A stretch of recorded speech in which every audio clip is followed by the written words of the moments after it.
Did you know that in the year 2000, a woman in Australia not only took the life of her partner, but also attempted to serve his body to his own children for dinner? This is not an urban legend. It is not a horror movie plot. It happened, and the woman responsible was named Catherine Knight. Her story is one of the darkest and most disturbing in true crime history, and once you hear it, you'll understand why her name is whispered in fear even today. Catherine Knight's life began far from ordinary. She was born in 1955 in New South Wales into a family already torn apart by scandal, violence, and abuse. Her parents' relationship was chaotic, marked by affairs, betrayals, and bitter feuds. For young Catherine, home was not a place of warmth or safety.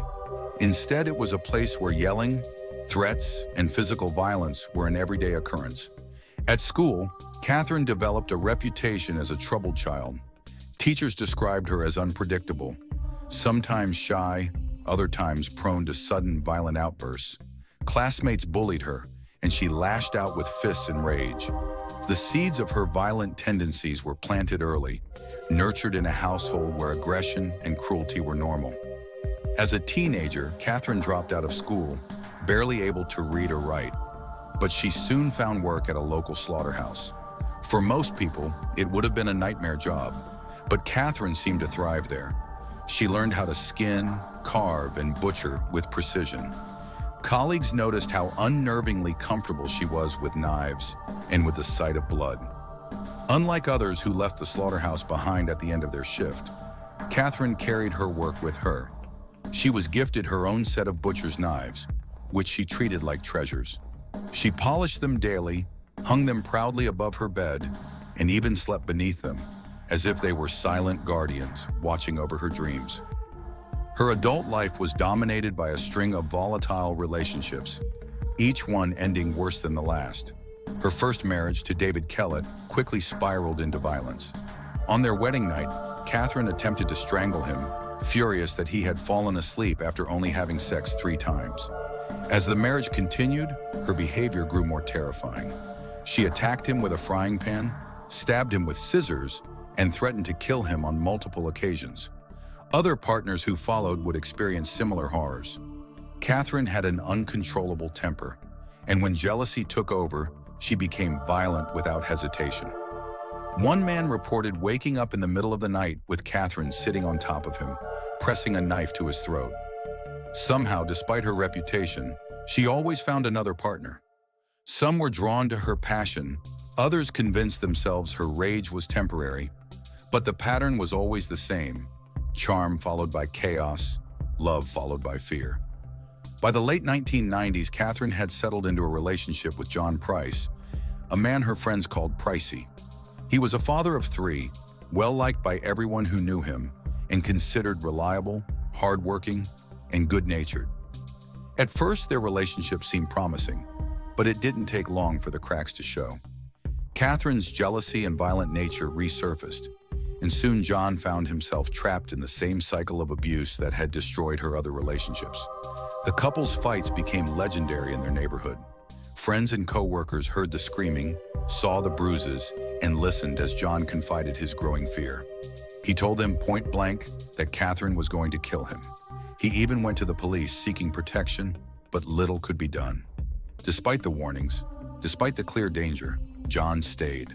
Whether it was love, obligation, or simple exhaustion, no one knows, but it would cost him his life.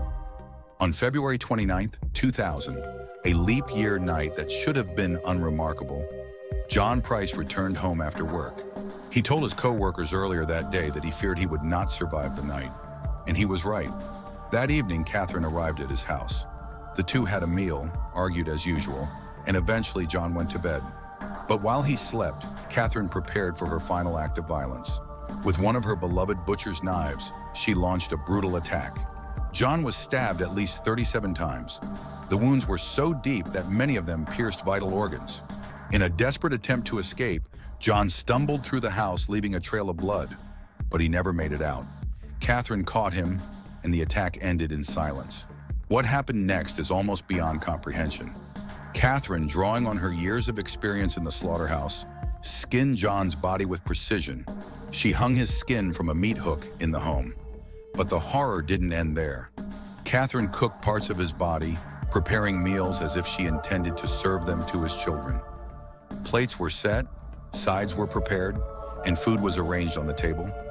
Each plate had a name card with one of John's children's names beside it. Whether she truly meant to go through with it or whether it was an act of psychological cruelty, no one will ever know. The following morning, John Price didn't show up for work. His co-workers knew immediately that something was wrong. He was never late, never absent without a call. Police were contacted, and when they entered his home, what they found was a nightmare made real. The crime scene was so horrific that seasoned detectives were shaken to their core. They discovered John's remains, the signs of the grotesque mutilation, and the prepared meals waiting at the table. Catherine Knight was arrested. At first, she claimed to remember nothing of the crime, but the evidence was overwhelming. In court, prosecutors laid out the story in grim detail. The jury listened in disbelief as they heard about the slaughter, the skinning, and the attempted cannibalism. Catherine's history of violence, her obsession with knives, and her escalating behavior all painted a clear picture. She was not just guilty of murder, she was guilty of something far darker. In 2001, Catherine Knight was sentenced. She became the first woman in Australian history to receive a life sentence without the possibility of parole. There would be no second chances, no redemption. She would spend the rest of her life behind the walls of prison, her name forever tied to one of the most disturbing crimes in modern history. Today, Catherine remains incarcerated at Silverwater Women's Correctional Center in New South Wales. Her story has become the stuff of nightmares, a case studied by criminologists, psychologists, and true crime enthusiasts alike. Some see her as a cautionary tale about ignoring warning signs in relationships. Others view her as proof of how unchecked violence and obsession can escalate to unthinkable extremes. But no matter how you interpret it, one fact remains: Catherine Knight is not a fictional character. She is real, and her crime serves as a chilling reminder that true evil does not always hide behind masks or lurk in shadows. Sometimes it smiles at you across the dinner table. Sometimes it kisses you goodnight, and sometimes it sharpens knives while you sleep. The story of Catherine Knight will forever haunt Australia, a story too horrific to be forgotten. It teaches us that monsters are not always found in myths or legends. Sometimes they are flesh and blood. Sometimes they are the people we trust the most. So the next time someone tells you that true crime is scarier than fiction, remember Catherine Knight. Remember the woman who turned love into horror. Remember the night when dinner was not what it seemed.